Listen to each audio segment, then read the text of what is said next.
Friends, स्वागत है आप सभी का आज के नए वीडियो में। आज हम लोग क्लास 7 साइंस एनसीईआरटी पढ़ने जा रहे हैं।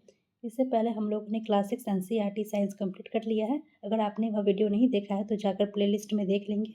चलिए वीडियो स्टार्ट करते हैं। फर्स्ट पॉइंट है, जो जीव अपना भोजन स्वयं संश्लेषित करते हैं उन्हें स्वपोषी कहा जाता है। जो जीव अपना भोजन स्वयं संश्लेषित करते हैं उन्हें क्या कहते हैं? स्वपोषी कहते हैं। नेक्स्ट पॉइंट है, जंतु एवं अधिकतर अन्य जीव पादपों द्वारा संश्लेषित भोजन ग्रहण करते हैं उन्हें विषमपोषी या हेटरोट्रॉफ्स कहते हैं। ठीक है, यहाँ तक कोई दिक्कत नहीं है आप लोगों को।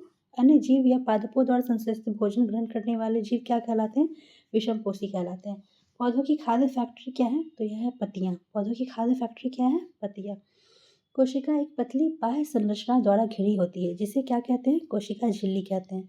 ठीक है, इसको हम लोग डायग्राम में देखेंगे ताकि आप लोगों को कोई कंफ्यूजन ना हो। इसमें केंद्र में स्थित एक सुस्पष्ट रचना भी होती है जो केंद्रक कहलाती है। किसमें? कोशिका झिल्ली के केंद्र में स्थित एक सुस्पष्ट रचना होती है जिसे हम क्या कहते हैं? केंद्रक कहते हैं। केंद्रक चारों ओर से जेली के समान एक पदार्थ से घिरा होता है जिसे कोशिका द्रव्य कहते हैं। ठीक है, तो इसको हम लोग डायग्राम में देख लेते हैं। ये बाहरी आवरण जो है ये आपका क्या कहलाया? कोशिका झिल्ली। यह जो डॉट डॉट आप जो देख रहे हैं अंदर में, ये आपका कोशिका द्रव्य हो गया जो जेली समान संरचना होती है, और बीच में आपका हो गया केंद्रक। ठीक है, तो यहाँ तक आपको कोई कन्फ्यूज़न नहीं होना चाहिए। चलिए, ठीक है, तो बेसिकली अगर मैं इसको इरेज कर देती हूँ। ठीक है, यह आपका हो गया केंद्रक, और यह जो डॉट डॉट इसके बीच में है ये आपका कहलाएगा कोशिका द्रव्य, और यहाँ पे जो ये है जो इसे घिरे हुए हैं यह है कोशिका झिल्ली। तो यही हो गया कोशिका आरेख चित्रण। और आपको पता है कि कोशिका की खोज किसने की थी? रॉबर्ट हुक ने की थी। अगर पूछा जाए कि केंद्रक की खोज किसने की थी तो यह किया था रॉबर्ट ब्राउन ने। चलिए आगे बढ़ते हैं। इसके बाद है, the leaves have a green pigment called chlorophyll. ठीक है, ये आपको पता ही होगा कि जो हरित वर्णक पाया जाता है उसे हम क्लोरोफिल कहते हैं। पत्तियों में जो हरित वर्णक पाया जाता है उसे क्लोरोफिल कहते हैं। यह क्लोरोफिल सूर्य प्रकाश की ऊर्जा का संग्रहण करने में पत्ती की सहायता करता है। ठीक है, तो सूर्य की प्रकाश की ऊर्जा का संग्रहण करने का काम क्या करता है? क्लोरोफिल करता है। खाद्य संश्लेषण सूर्य के प्रकाश की उपस्थिति में होता है, इसलिए इसे प्रकाश संश्लेषण कहते हैं। ये आपको पता ही होगा। चलिए, सभी जीवों के लिए ऊर्जा का चरम स्रोत क्या है? तो सभी जीवों के लिए ऊर्जा का चरम स्रोत है सूर्य। ठीक है, यहाँ तक कोई कन्फ्यूजन नहीं है। सभी जीवों की ऊर्जा का चरम स्रोत क्या हो गया? सूर्य हो गया। अब यहाँ पे है, यह प्रकाश संश्लेषण का फॉर्मूला है, इसको आप याद रखेंगे। ठीक है, यहाँ CO2 + H2O, सूर्य का प्रकाश और क्लोरोफिल के प्रेजेंस में क्या होगा? कार्बोहाइड्रेट और ऑक्सीजन का निर्माण होता है। यानी कार्बोहाइड्रेट का निर्माण होगा और ऑक्सीजन विमुक्त होता है। ऑक्सीजन निर्मुक्त होता है। अगर आप इसका मतलब फुल फॉर्मूला देखना चाहते हैं, सॉरी, तो आप इसको ये लिख सकते हैं, 6CO2 + 12H2O। ठीक है, 12H2O in presence of sunlight और क्लोरोफिल। ठीक है, आप इसे समझ जाएंगे। यहाँ लिखने में थोड़ी कठिनाई हो रही है। इन प्रेजेंस ऑफ सनलाइट, ठीक है, और क्लोरोफिल। क्लोरोफिल के प्रेजेंस में क्या होगा? ये कार्बोहाइड्रेट बनाएगा, अर्थात ग्लूकोज बनाएगा। C6H12O6 + O2 रिलीज करेगा। ठीक है, तो आप इसको अच्छे से याद कर लेंगे।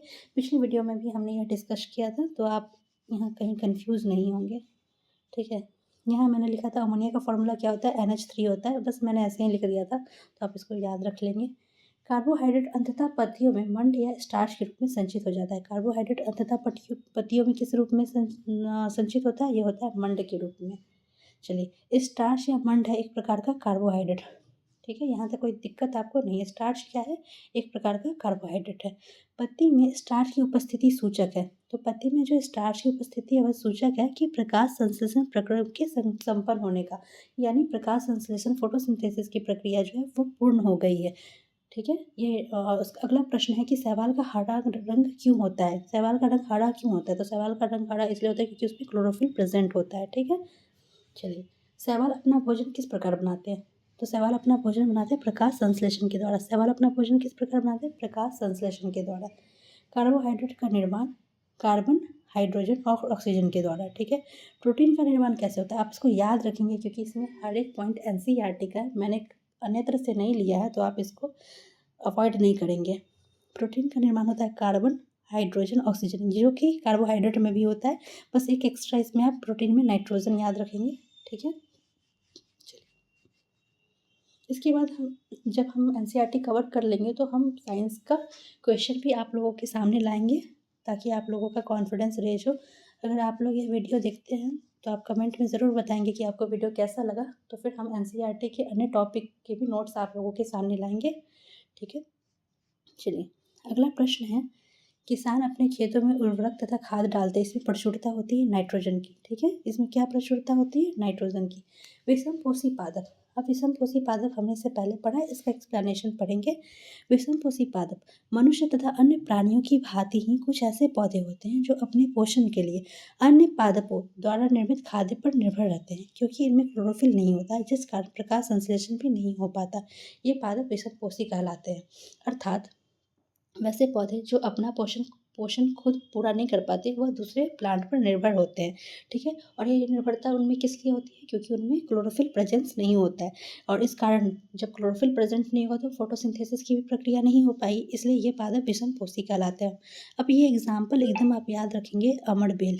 ठीक है, अमड़ बेल क्या हो गया? परजीवी है, परजीवी और विषमपोषी। ठीक है ना, विषमपोषी है क्योंकि अमड़ बेल का पौधा निर्भर रहता है। तो ये पोषण, ये जो हुआ आपका ये क्वेश्चन, आपको ये याद रख लेना है। चंदन का पेड़ भी आप याद रखेंगे, ये जड़ परजीवी का उदाहरण है। ठीक है ना, चंदन का पेड़ जड़ परजीवी का उदाहरण। अमड़ बेल और चंदन का पेड़, आपको ये दोनों याद रख लेना है। अब इसका एक्सप्लेनेशन पढ़िएगा। अमरबेल पौधे में क्लोरोफिल नहीं होता है, ये अपना भोजन उस पादप से प्राप्त करते हैं जिस पर ये आरोहित होते हैं। ठीक है, इनमें अमरबेल के पौधे में क्या होता है? अपना क्लोरोफिल नहीं होता है, इसलिए ये अपना भोजन उस पादप से प्राप्त करते हैं जिस पर ये आरोहित होते हैं। जिस पर ये आरोहित होते हैं वह पादप परपोषी कहलाता है, क्योंकि अमरबेल जैसे पादप परपोषी को अमूल्य पोषकों से वंचित करते हैं, अतः इन्हें परजीवी कहते हैं। ठीक है, मतलब जिस पर ये आरोहित होते हैं, ठीक है, उस वह पादप परपोषी कहलाएगा। क्यों? क्योंकि अमरबेल क्या करता है? उनके भी पोषक तत्वों से उन्हीं को वंचित कर देता है। ठीक है, चलिए कीटभक्षी पादप। कीटभक्षी पादप में पत्तियां किस में रूपांतरित होती है? तो घट में रूपांतरित होती है। कीटभक्षी पादप में पत्तियां घट में रूपांतरित होती है। इसका एग्जाम्पल आप याद रखेंगे, जैसे वीनस फ्लाई ट्रैप। ठीक है, वीनस फ्लाई ट्रैप, सनड्यू हो गया, पीचर प्लांट हो गया, और नेपेंथिस हो गया। नेपेंथिस कहाँ पाया जाता है? मेघालय में। इसको मैं फिर से दोहरा देती हूँ। Venus fly trap, sundew, pitcher plant और नेपेंथेसिस। और नेपेंथेसिस मेघालय में पाया जाता है। ब्रेड पर लगता है, क्या लगता है? ब्रेड पर लगता है कवक। ठीक है, ब्रेड पर क्या लगता है? कवक लगता है। चलिए, कवक क्या है? कवक किसका उदाहरण है? तो मित्रजीवी के उदाहरण है। ठीक है, सेप्रोट्रॉफिक हो गया। कवक किसके उदाहरण है? तो मृतजीवी के उदाहरण है। कवकों की वृद्धि का सबसे अच्छा समय कौन सा है? तो ये वर्षा ऋतु है। तो आज के लिए इतना ही। ठीक है, मिलते हैं नेक्स्ट वीडियो में। धन्यवाद।